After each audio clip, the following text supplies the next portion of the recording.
Thanks for joining. Tonight we have the Botanist and two special guests who I'm honored to present. The first is Matt Davidson. The second is Christian Paragamian, both dispensary managers for the two co-located dispensaries that the Botanist offers Massachusetts. So guys, welcome. Thanks for coming, and you have the floor. Thanks for having us. Thanks, Dr. Kaplan. Very, very nice to meet you. Great. So you have a presentation tonight. I'm thrilled to see it. And if patients have, or anybody who's watching has questions, please feel free to use the chat or the question and answer. We have also Twitter and Instagram where we're fielding questions. So feel free. And then, of course, everybody has access to this on our YouTube channel after the fact, if you'd like. All right. So take it away, guys. It's all you. Thank you. So we're here tonight to talk a little bit about our two facilities in central Massachusetts. The Botanist has been serving patients in Worcester for about 2 years, and we've had recreational facilities open in Worcester and in Shrewsbury since November. So we're very excited to talk a little bit about our stores and our facilities and our products. And we're very happy to be here. Yes, thanks for having us, and definitely looking forward to kind of showing you, both locations, Worcester and Shrewsbury, and what the Botanist has and kind of where we're heading. So we're going to talk a little bit about our facilities, our discount programs, our products, and how we work with our community, as well as some partnerships we have lined up for the future. So here's the Shrewsbury location. This is the location that I manage. We opened up November of last year. We were kind of unique in that we opened up as adult use first, and then medical came a little over a week later.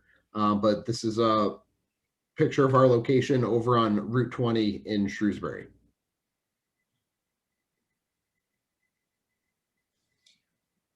And this is our the inside of our Worcester store. Like I said, we've been working in the medical community here for almost 2.5 years and serving patients in Worcester since 2018. We went recreational as well, so we're co-located since the Shrewsbury store opened in November. So we're very excited to be a part of the neighborhood and public a little bit more.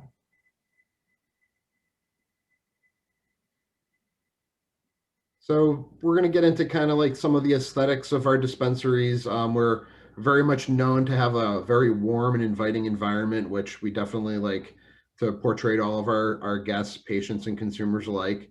This is the lobby of our Shrewsbury store, and it does kind of have a TV screen where we're constantly kind of rotating through facts about cannabis. We are big on the educational side of things, so we feel like the more education we can deliver to our consumers, the better all will be. And this is just an example of waiting in our waiting area. We do have kind of these slides rotating through.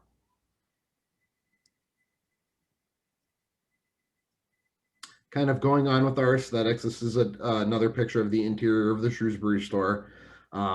As you can see, we're currently celebrating Pride Month, so the staff have definitely kind of taken on that role and definitely, again, made the area definitely warm and inviting.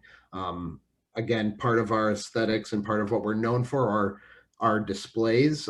This one seen here kind of has some of our flower displays, gives patients and consumers some time to look at what they're getting before they kind of, make that investment.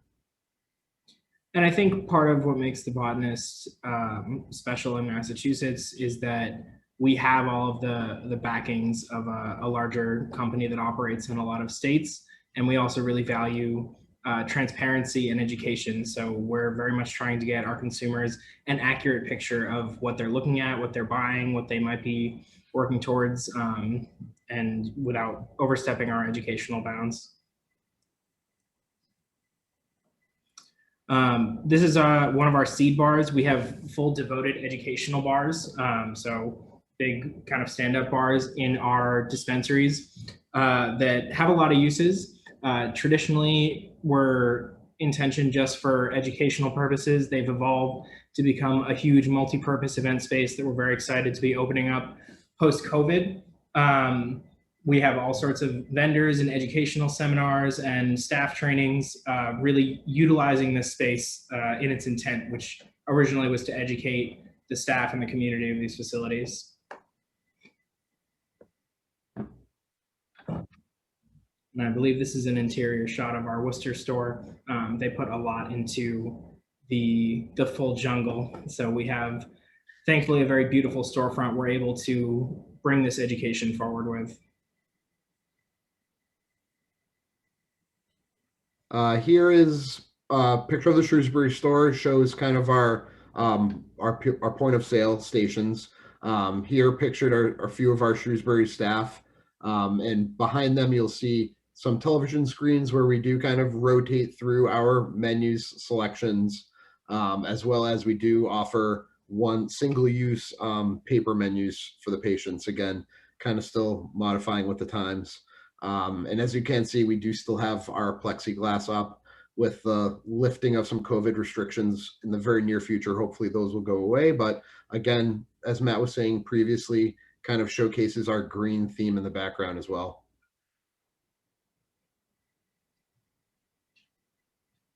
This is our cultivation facility in Sterling. It's very, very local to our dispensaries. We operate all three of these facilities within a very close proximity to us. So Shrewsbury, Worcester, and Sterling are all about 15, 20 minutes away from each other. It's a major advantage in communication and in product quality. It lets us communicate really acutely with our inventory teams and keep the freshest stuff we can up in the dispensaries. And it also lets us bring stuff over quickly and respond to the needs of our consumers and patients. So we're very thankful to work, again, in a small community. These are just some of the pretty ones. Do you guys, are the staff co-trained, I guess? Do you get to see what the grow kind of world is like, or do the grow folks get to see what the retail world is like? Absolutely. Early on, we did cross badge a number of our employees just to give us the flexibility of kind of moving staff from facility to facility and kind of giving them a feel of kind of how both facilities kind of help each other. And we do kind of swap employees from time to time. We do have employees that kind of succeed in, you know, the cultivation side of things and have aspirations of kind of moving up in a different aspect. So we do kind of try to keep it as diverse as possible. And that's a COVID restriction we're very excited to see us be able to exercise more freedom with, because we really want our staff to be able to get hands-on experience in production departments and see what it looks like before it comes to the dispensary, packaged and labeled, and really get a truer and intimate knowledge of the plant. I know definitely I'm very thankful for the time I've been able to spend in our production facility and others. I think it's very important to giving our staff a holistic picture of what they're talking about.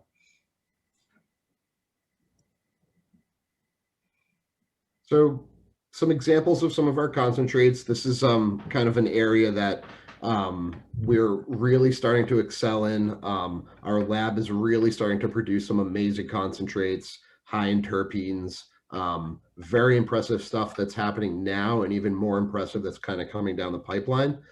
This is just an example of two of the type of concentrates that they are producing currently.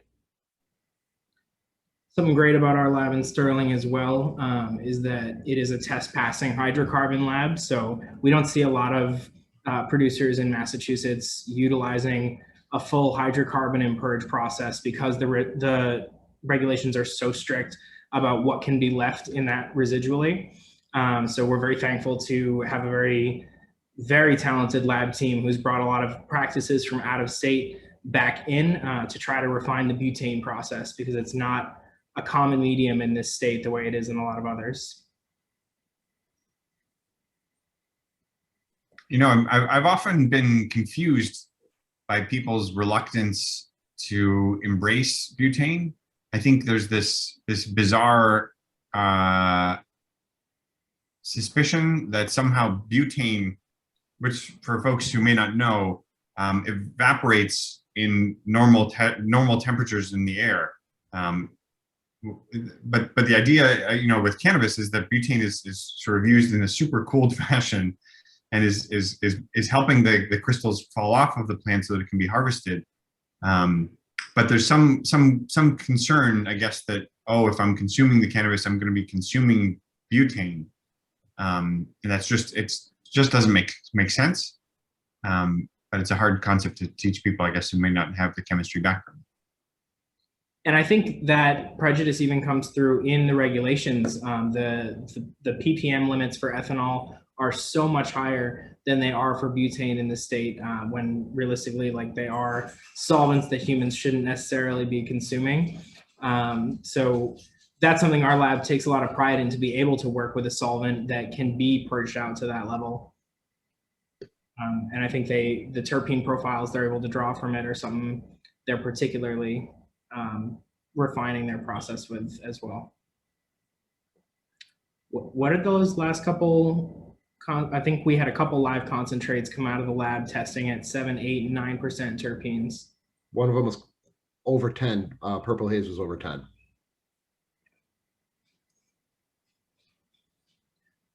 So we also kind of work with area artists and businesses as well. Here was Matt and I had taken a day trip out to Salem and visited our friends over at Witch Doctor. They supply us with some of our glass that we do sell in both of our locations, and just all around great people. If you are ever in Salem, definitely work them into your schedule. They're a great family business as well. They're good people. They do good things for the community. We highly recommend them. So here's an example of, for our medical side, some of our weekly specials. These are, again, Sunday through Thursday, always going to be there. This is something that we like to give to our medical patients. Gives them an opportunity to kind of plan for the week and take advantage of some savings. One of our best community events too is our Tuesday mornings in Worcester. It's Senior Tuesday, so we have pretty substantial discounts for our patients 60 and over, and it is really it's turning into a positive community event in which we have people coming in for this together in a time. Like, it's not quite coffee time, but it's become a social thing for a lot of these seniors as well. So it's nice to see now, especially with masks off now, these people smiling on Tuesday mornings.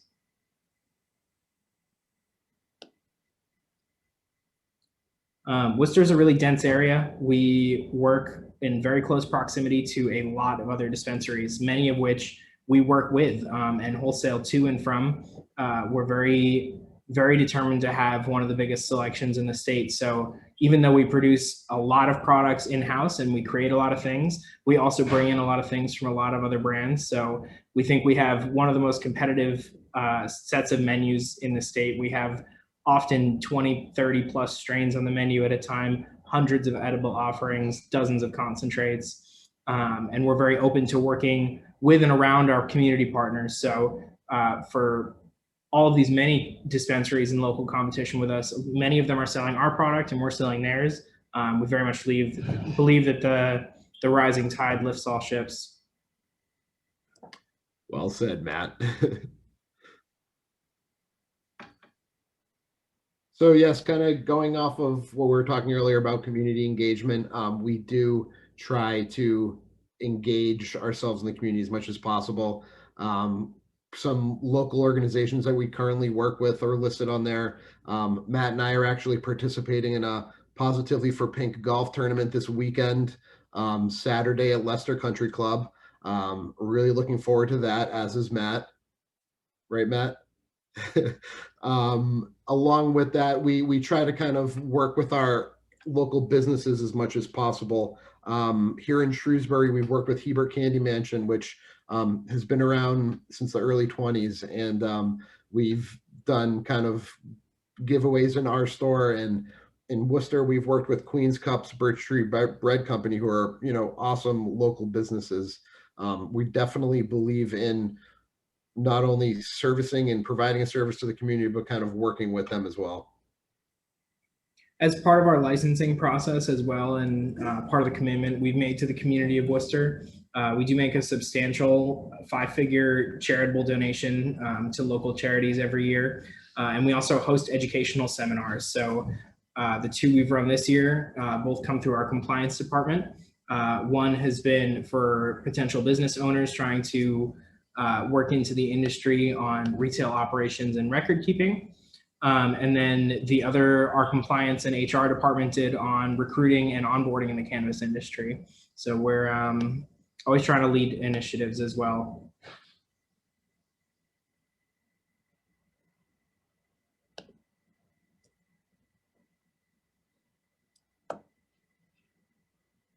I think you muted, Christian.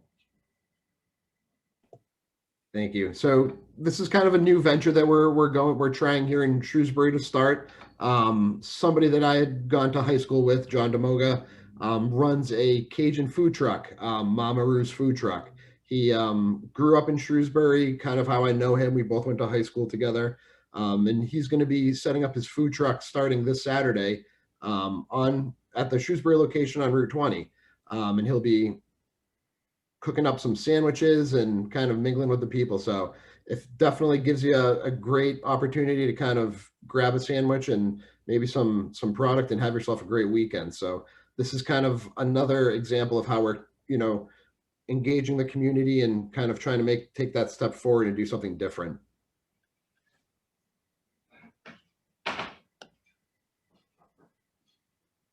And it was just a, beautiful sunset over in Shrewsbury over on Route 20. So we figured we'd capture that and throw in our Botanist logo as well. So we appreciate the time and speaking with everybody and giving you guys an opportunity to kind of see our dispensaries. Awesome. Thank you. That's a really beautiful and comprehensive slideshow. I appreciate it. I have a bunch of questions to throw at you whenever you guys are ready. I'm curious to hear sort of the feedback that you get about the Botanist. What's typical to hear from patients? What do they appreciate? What kinds of things do they find most appealing in terms of the feedback that you get? So that's the feedback actually kind of drives a lot of what we've done over the last few months, particularly in the selection department, as we've gone out and brought in some of our wholesale partner brands that we hadn't previously carried. We're very much vertically integrated. And as we've gone out and kind of established more of these partnerships and brought in more brands and brought our brand to other people, that's been very positive feedback we've received from people. So that's a kind of a hands-on case of us trying to respond to our patient base and our consumers' needs. We certainly have very much changed the selection on the menu. We've gone from having a probably 30 to 40 piece menu on each side to 150 to 200 piece menu on each side. So our customers have asked for better selection and better parking, and that's really what we're trying to do with these huge menus and these big facilities and nice open places. Awesome. Do you guys aim at certain dosages for edibles? One of the things that we hear about at the clinic often is oh, hey, I really want really low dose edibles, or other people are really jonesing for the high dose edibles. Where do you guys come in? That's definitely part of the selection piece. So we carry from 1 to 100 milligram per serving edibles on our menu. We really try to hit every single category of it. We have absolute microdose, 1 milligram, 1-to-1, and 100 milligram per piece servings. Awesome. And to that point, I wonder if you could share a little bit of the differences between the medical side and the rec side at the Botanist. Yeah. You want to take Sure. this one? So, as Matt was saying, the wide variety of edibles, that is a feature only on our medical side. Our medical side, as far as limitations for edibles, are pretty high, as Matt was saying. So they range anywhere from 1 milligram all the way up to 100. Unfortunately, on the adult use side, state regulations are keeping us in that 100 milligram total mark and 5 milligrams per serving. So 5 milligrams per serving, 20 servings per pack. Mm-hmm. So that is the regulations that we go by. Awesome. Yeah, and one of the huge boosts, for folks who are considering to jump onto the medical side. It's not like the doctors are making it that hard. I mean, most of the clinicians I know, including myself, we're interested in helping people. It's not so much about being a gatekeeper. We want to help people have a good experience and understand what they're doing. Sounds like you guys. Is the dispensary sort of full off COVID, or where are you guys in terms of the COVID preparedness, safety sort of angle? So we're still utilizing our plexiglass shields and cleaning procedures from the depth of the pandemic. We've really no plans to give that up. And for the time being, even beyond state regulations, all of our consumer and patient-facing employees do wear face masks in the stores, particularly because we're aware we have a wide patient base, including immunocompromised and elderly people that we would never want to put at risk. Yeah, no, a lot of COVID protocols are just smart health procedures too that we as a culture kind of have not paid close enough attention to. Come this far, we might as well finish off strong. Right.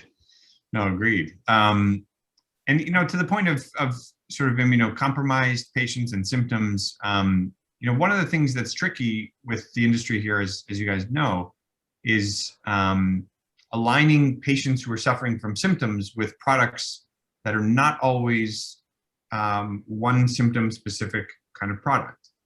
Cannabis is a pluripotent, a multi sort of functional medicine, can help lots of different things from lots of different angles.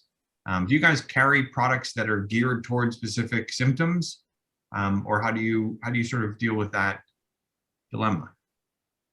It's something new we've been working on bringing in. So we're starting to offer specific sativa edibles and CBG and CBN and other like minor cannabinoid edibles. Right now in the industry, they are tough products to come by on the wholesale market because they don't fit the standard recreational consumer.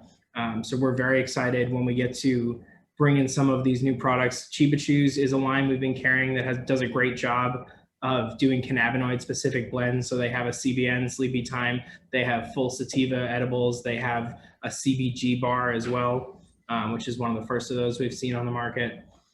So definitely that's something we're building into and excited to start offering more of on the effect driven side. Great. No, it's exciting to hear. I'm excited, and it sounds like you're also paying attention to the terpenes and presumably flavonoids, which are not a general focus of the industry yet. A kind of practical question, I guess. How long does a product typically stay on the shelf, and what are the expiration dates that you guys apply? What do those mean? So most of our expiration dates for our in-house product are a year. We do not expect product to last a year on our shelves. If it's going a year on our shelves, obviously there's something we need to evaluate on our end. But as far as keeping fresh product on our shelves, that's one of the good things about having Sterling so close by. We get more than once a week deliveries. Stuff is coming in constantly. So part of our job in inventory management is trying to keep that rotation constantly moving. And that's a big part of the demand of our roles. And a lot of what we do on a day-to-day is try to keep our freshest and newest products out and ready to go. Mm-hmm. But often, like some of our most popular strains will come in and we'll go out of them in a matter of a couple days.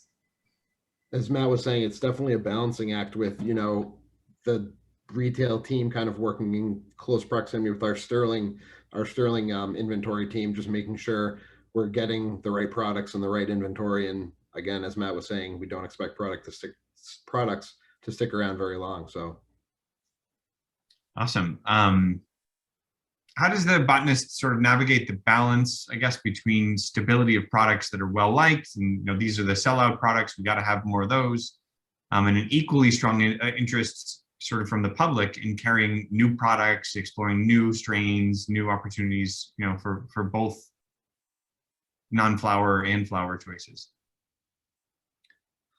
The market's constantly evolving. We definitely have to stay on top of it. And if it's not something that we are on top of, as we were saying earlier, our patients absolutely kind of keep us updated on what's going on. If we don't have it, it's somebody else. If they're not going to get it from us, they're going to get it from somebody else. So we definitely make sure we stay on top of things and keep an eye on what's coming on down the road. Do patients, I mean, it sounds like you're very receptive to feedback, which is really incredible and so important. Do patients have the opportunity? One of the frustrations I hear a lot is patients wish that their favorite whatever would be there. And, of course, with the natural cycle of a plant and a new business, it's hard to keep sort of one item and it's hard to satisfy everybody.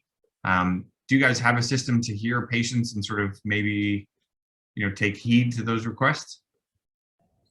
So for our internal products, they put a lot of time and effort into establishing a regular supply, perpetual harvest, and kind of processing inventory and processing raw material in a way that brings out it in portions and allows it to be available to the public for longer.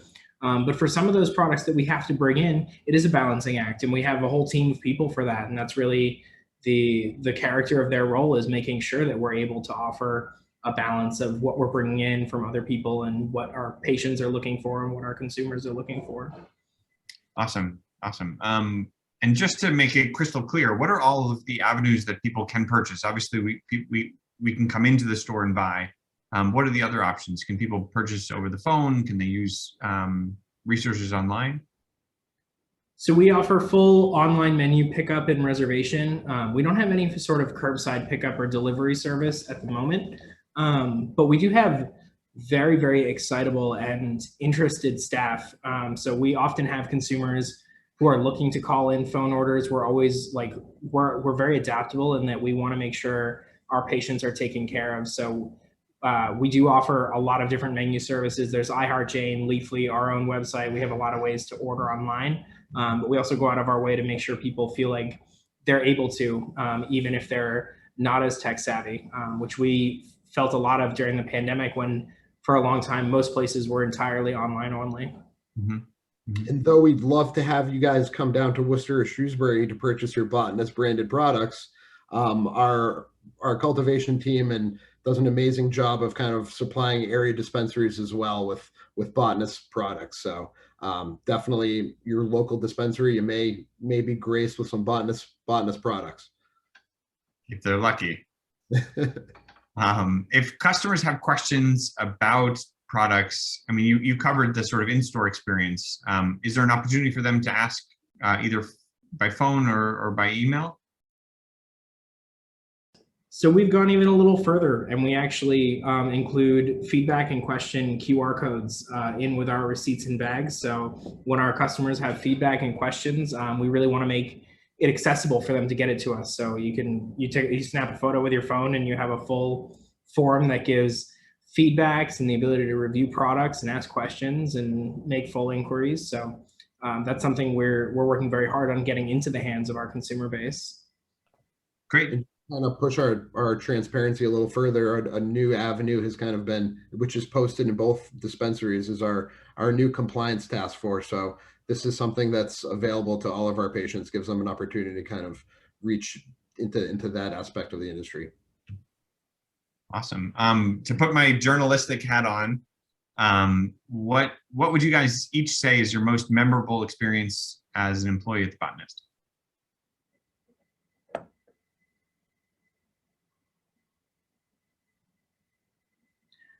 So I'm a relatively new employee of The Botanist, and I can give you something a little colloquial, but I've been here since October, and it's been a very exciting few months to kind of watch the store change and evolve.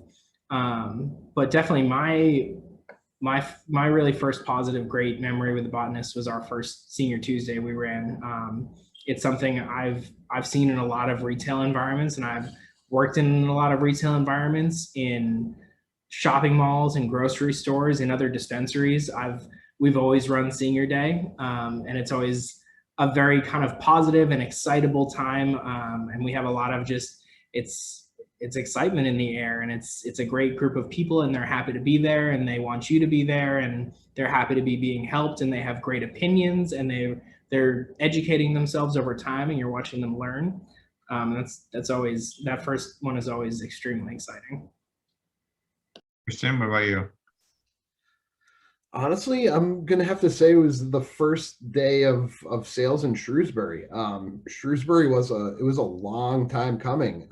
I worked for the Worcester store for about a year and a half before the Shrewsbury store opened, and it was a long time, and it was a lot of work, and it was rewarding, and to build something from the ground up, and stock it with product and staff it and make it all shine it up, and had an amazing team to kind of back me and help me along the entire way. And honestly, to see all the labor and then the final end product was pretty surreal.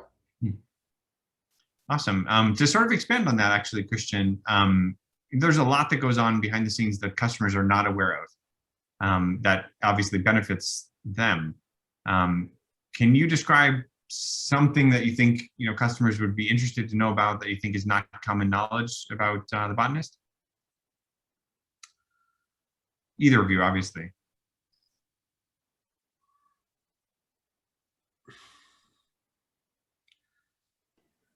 So I think something a lot of consumers and a lot of people who haven't worked in production specifically in this industry aren't aware of is how long it takes to create a marijuana product. From seed to sale can be a really, really long time, even if it is a brand new product.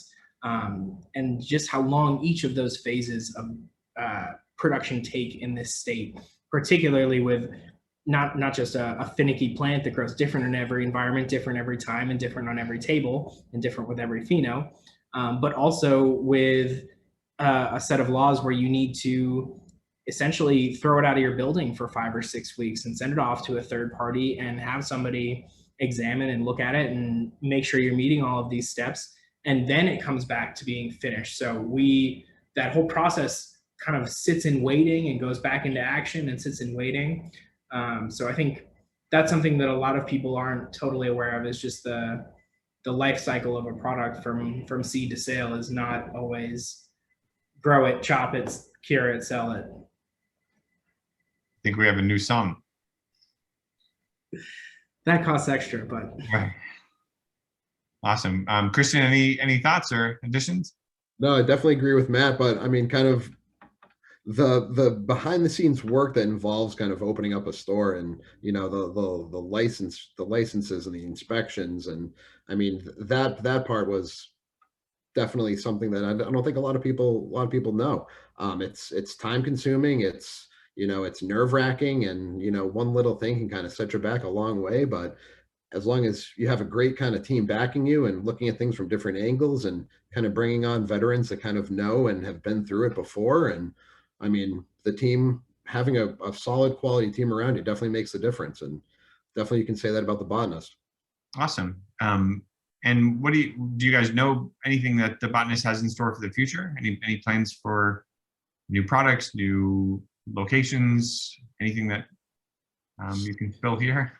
So our live resin cartridges in our lab are really going to start picking up some steam. That along with some of the concentrates that they're going to be putting out, and we're going to have some new phenotypes of flower coming out in the very near future. Matt, maybe you can speak on the other avenue, perhaps.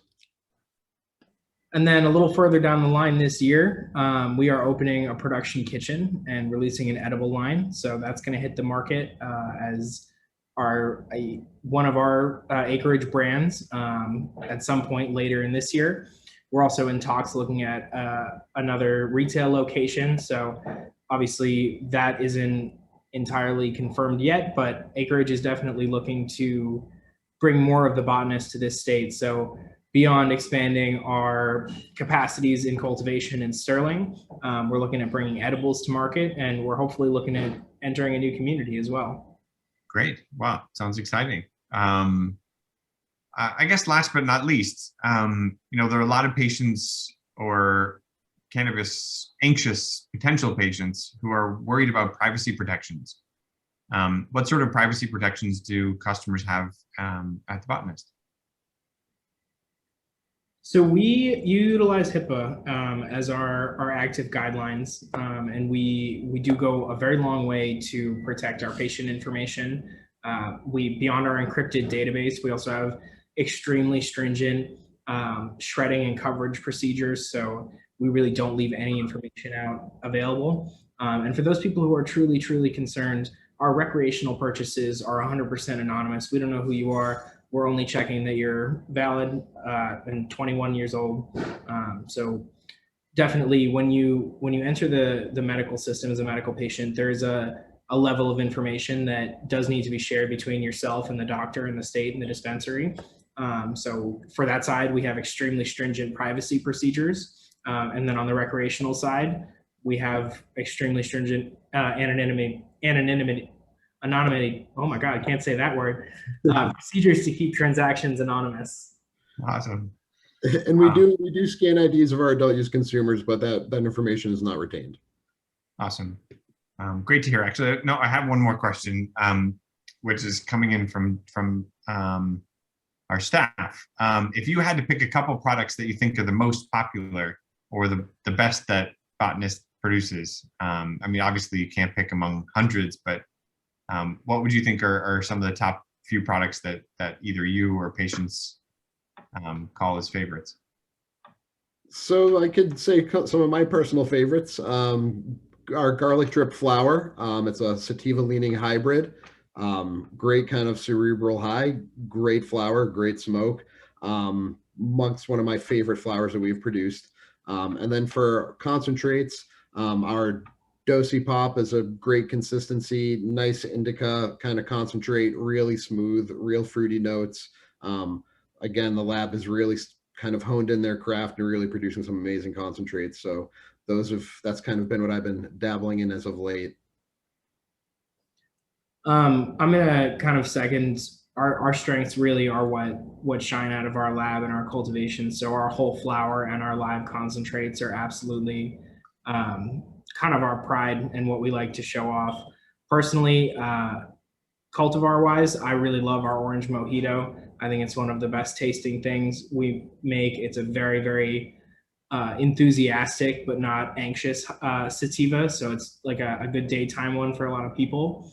And then our Larry Lovestein live butter has the beta carophylline pepperiness to it. So that's a unique taste, but if you like it, you like it.